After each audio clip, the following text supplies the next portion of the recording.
greetings, it's Ian from RTO here. Welcome to part 4 of the Elton John story.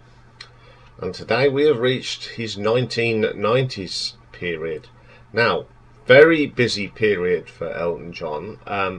He only had time to make 3 studio albums, but he was very busy doing soundtracks, other collaborations, which we will look at, of course, in the near future.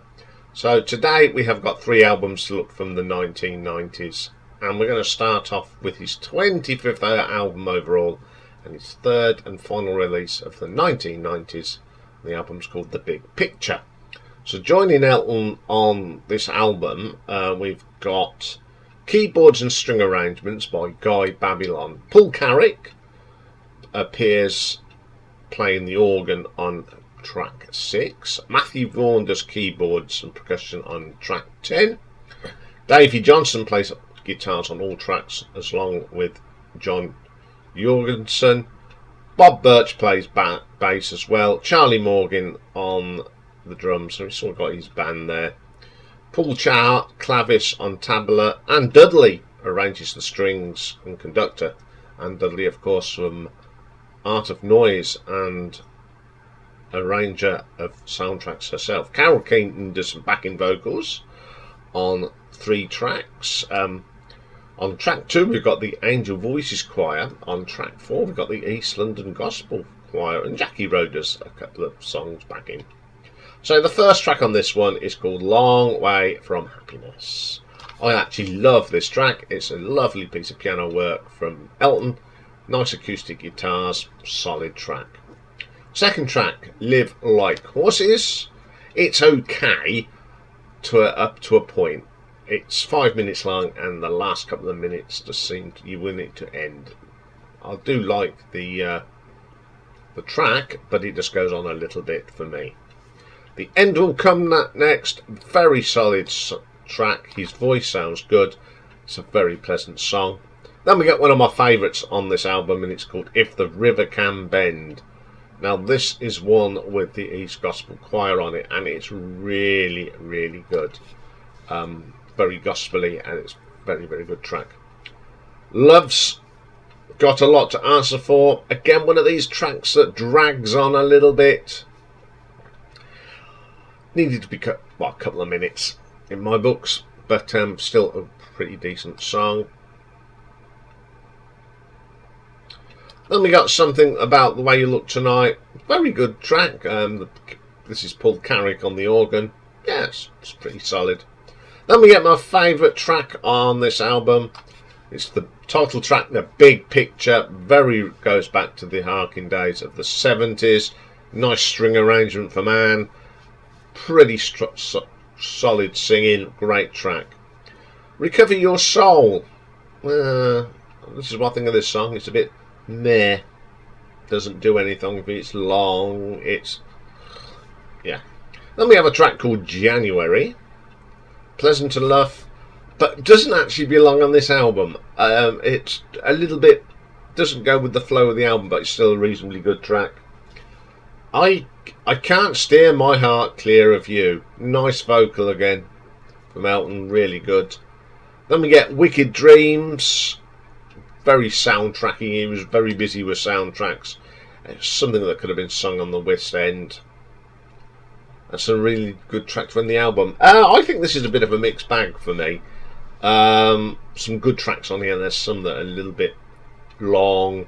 One that's actually meh, as we said. So I'm going to give this an RTO ranking of 5 out of 10.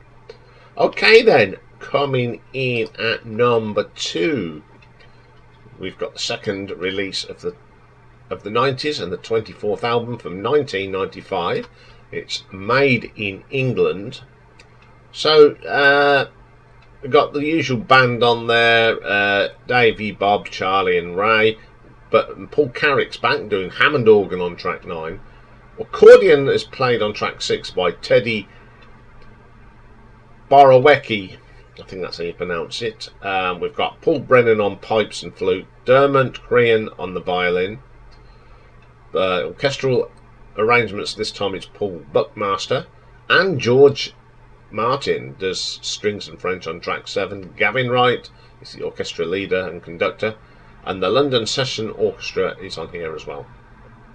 So the first track on here is called Believe. Yeah, it just plods away. It's not outstanding, it's not bad, it's just pleasant. Then we have Made in England, the title track. It's quite catchy and poppy in places. I like this track, it's very quirky. It's just my second favourite track on the album, actually. And then we get House. It's one of them songs as well. It's very drab and boring. I don't like it at all, unfortunately. I'm sure there's people out there that love it, but for me, it doesn't do anything. Cold.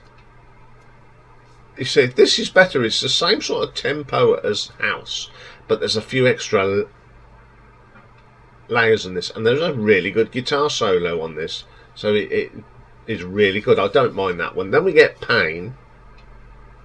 My favourite track on the album. It could have come straight out of the 70s again. Good old-fashioned Elton John song. Then we have a track called Belfast. Far too long. You know, Englishmen singing about Belfast. Yeah. Strange. Yeah, but it's about 3 minutes too long, that one. Latitude's a really nice track. Nice gentle structure. Really good. Then we have a track called Please. It's a bit Tom Petty and the Heartbreakers here. Does it suit him? Yeah, it's okay. I wouldn't say it's you jump up and down for that one. Then we have Man. Bit flat in places. Needs some more guitars in there. Lies. Really nice track. The piano playing from Elton is really strong on this. Nice beat to it. A really strong song. Blessed. One of the longer tracks, but it's nice. This one's got a lot of percussion in it, and it sort of does liven it up a bit. So it's a pretty decent track to end the album. Another mixed bag here, but there's more better songs on this than The Big Picture. I don't mind this album. I don't play the 90s albums as much as I should, I don't think. But I'm going to give this one an RTO ranking of 7 out of 10. So my number one is the 23rd overall, and the first album that he released in the 90s, from 1992, and it's The One. First track on here is just called Simple Life. Now it's quite long, but there's a lot going on to keep you interested. Excellent track. I like the percussion on this. There's some nice layers and tones. It's a very good track. Then we get The One. It's not too bad. Great, a nice vocal from Elton. Pretty strong track, actually. Swear It Out. Very... got a nice poppy sound to it. I quite like it, though. It's one of my guilty pleasure tracks on this album. Then we get my favourite track on here, and it's a duet that he did with Eric Clapton, and it's called Runaway Train.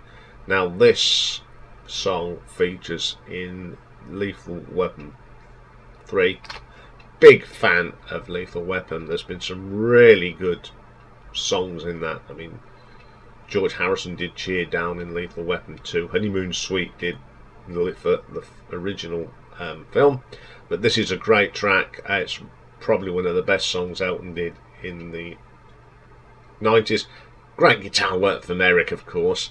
Really two great musicians working together. I love that track a lot.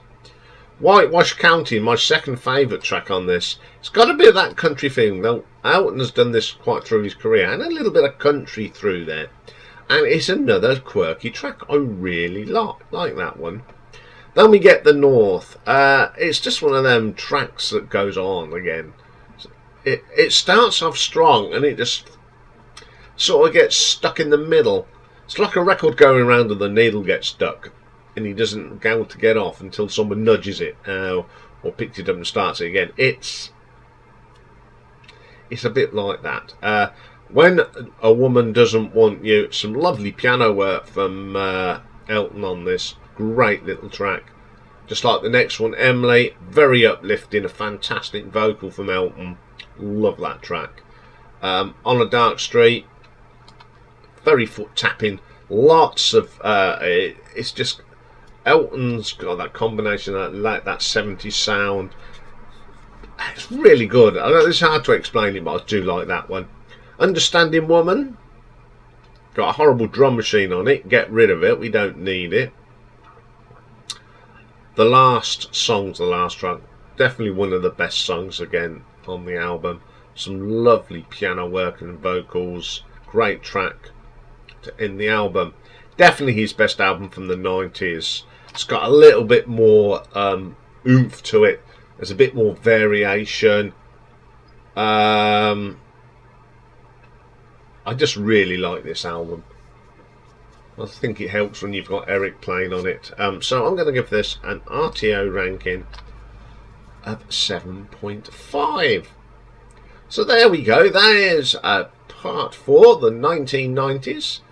Next week we move on. Part 5 will be, and I've called this 2000 to 2021. So it's everything that he's done in the 21st century. That's his studio work. So that's all for this one. Coming up next is another sort of request that came from a live stream. As you know, I am a huge Monty Python fan, and I've done my top 10 songs by the Monty Python boys, and a few honourable mentions. So I'll warn you now, it's one that you don't put on when your children are around. Okay, I will see you later. Bye for now.